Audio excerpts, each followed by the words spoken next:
I always thought fear was something you could control, something you could outsmart.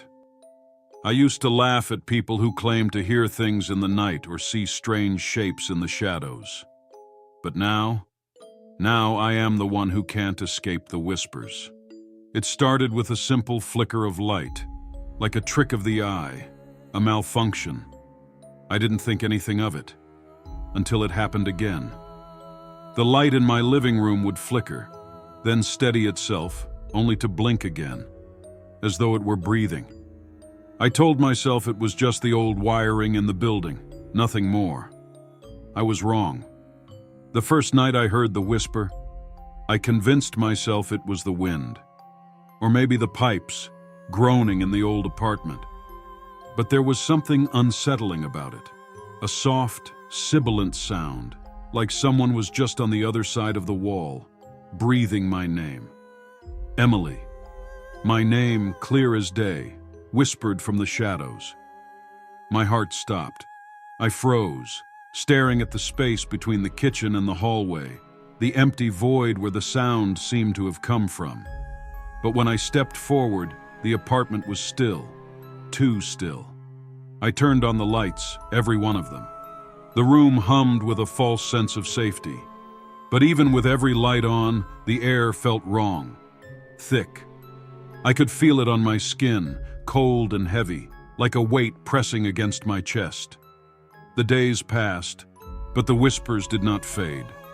They got louder, clearer. At night, I would lie in bed, my eyes squeezed shut, hoping for silence. But it came every time. That soft, raspy breath, a whisper close to my ear. Sometimes it would say my name.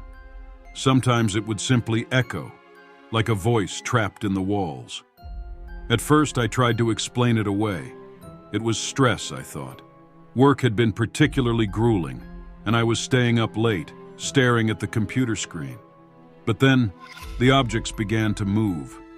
It started with something small, almost trivial. My coffee cup, left on the counter, was an inch to the left the next morning. A spoon out of place, a chair askew. At first, I told myself I was being forgetful, that I must have shifted things absent-mindedly. But then it escalated. The photograph on my mantel, one of me and my sister at the beach, moved. It was sitting sideways when I woke up, as if someone had gently nudged it. I was losing my grip. The paranoia started to gnaw at me, scraping away at my mind. I could feel eyes on me, following my every move. The apartment, my once cozy haven, had become a suffocating tomb. But the worst was yet to come. One night, the lights flickered again. This time, they didn't return to normal. The room became darker, deeper, as if the very light was being sucked from the air. A cold wind began to swirl, despite the fact that the windows were tightly closed. I pulled the blanket tighter around me, trying to ignore the bone-chilling sensation creeping over my skin. Then, I saw it. It wasn't much at first. A shape, just a shadow, lingering in the corner of my room. A figure, tall and thin, like a twisted silhouette against the walls. I blinked, and it was gone. But my heart didn't stop racing. Something wasn't right. The room felt smaller, the air thicker, like the very space itself was closing in. I could hear it now, breathing, slow and deliberate, coming from all around me. I tried to scream, but my voice was lodged in my throat, frozen. My heart thudded in my chest as I turned slowly, looking for the source of the sound. The shadow was back, only this time, it wasn't alone. I felt it then, a presence, cold and suffocating, pressing against me. I reached out, and my hand touched something slick, moist, as though the walls themselves were alive. The air reeked of decay, rotting flesh. The smell was nauseating, thick, like something was festering in the dark, just out of sight. And then, it whispered again. "Emily!" I ran. I didn't think, didn't pause. I bolted from the room, my legs shaking, my breath ragged. I stumbled through the hall, my hands reaching for the door, but it wouldn't open. I tugged at the handle, frantic, desperate, but the door was jammed, frozen in place. The walls seemed to pulse, and the whisper came again. Closer this time, like it was right behind me, in my ear. I turned, and there it was. A figure, standing in the doorway, just beyond the flickering light. But it wasn't human. It was distorted, its features stretched and misshapen. Its eyes were black pools of void, and its mouth was nothing but a jagged wound, open and ready to consume me. I couldn't breathe. The room felt like it was closing in, shrinking, as if the very walls were hungry.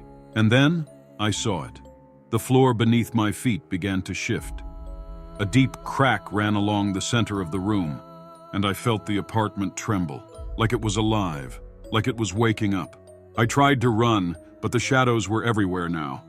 They clung to my skin, like tendrils of smoke dragging me back.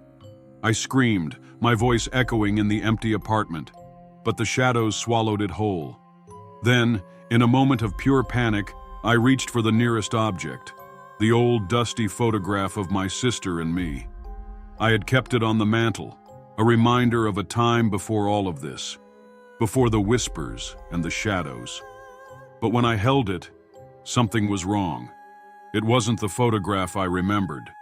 The faces in the picture had changed. My sister's eyes were hollow, her smile twisted, her skin rotting. I could almost hear her laugh, but it was not a laugh I recognized. It was a sound of something wrong. I dropped the photograph, my hands shaking, my heart racing. Something had happened here. Something was waiting, lurking in the dark corners of my life. The more I looked, the more I saw. My past, my memories, all shifting, warping. The life I had known was dissolving into something unrecognizable.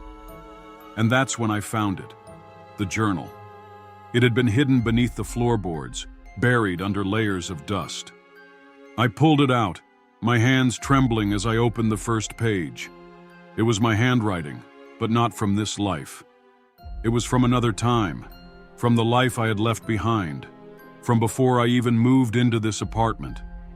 The words written on the page were simple, but they shattered everything I thought I knew. You are not safe here. The apartment is yours now, but it was never meant for you. The floorboards groaned beneath me as I realized the truth. This place, it wasn't just haunted. It was a trap. I had become part of it, just another shadow in its never-ending cycle. I could feel the presence closing in again. The whispers were deafening now, the shadows thickening around me. I turned toward the door, but it was already too late. The apartment had already claimed me, as it had claimed so many others before me. I wasn't going anywhere. If you enjoyed the darkness lurking in this tale, make sure to hit that subscribe button and join the NoSleep Tales family. Don't forget to ring the bell so you never miss a chilling story that will keep you up at night. Share your thoughts in the comments below. What do you think is really out there in the shadows? And if you dare, share this story with someone who can't resist a good scare. Stay tuned for more twisted tales, and remember, sleep with one eye open.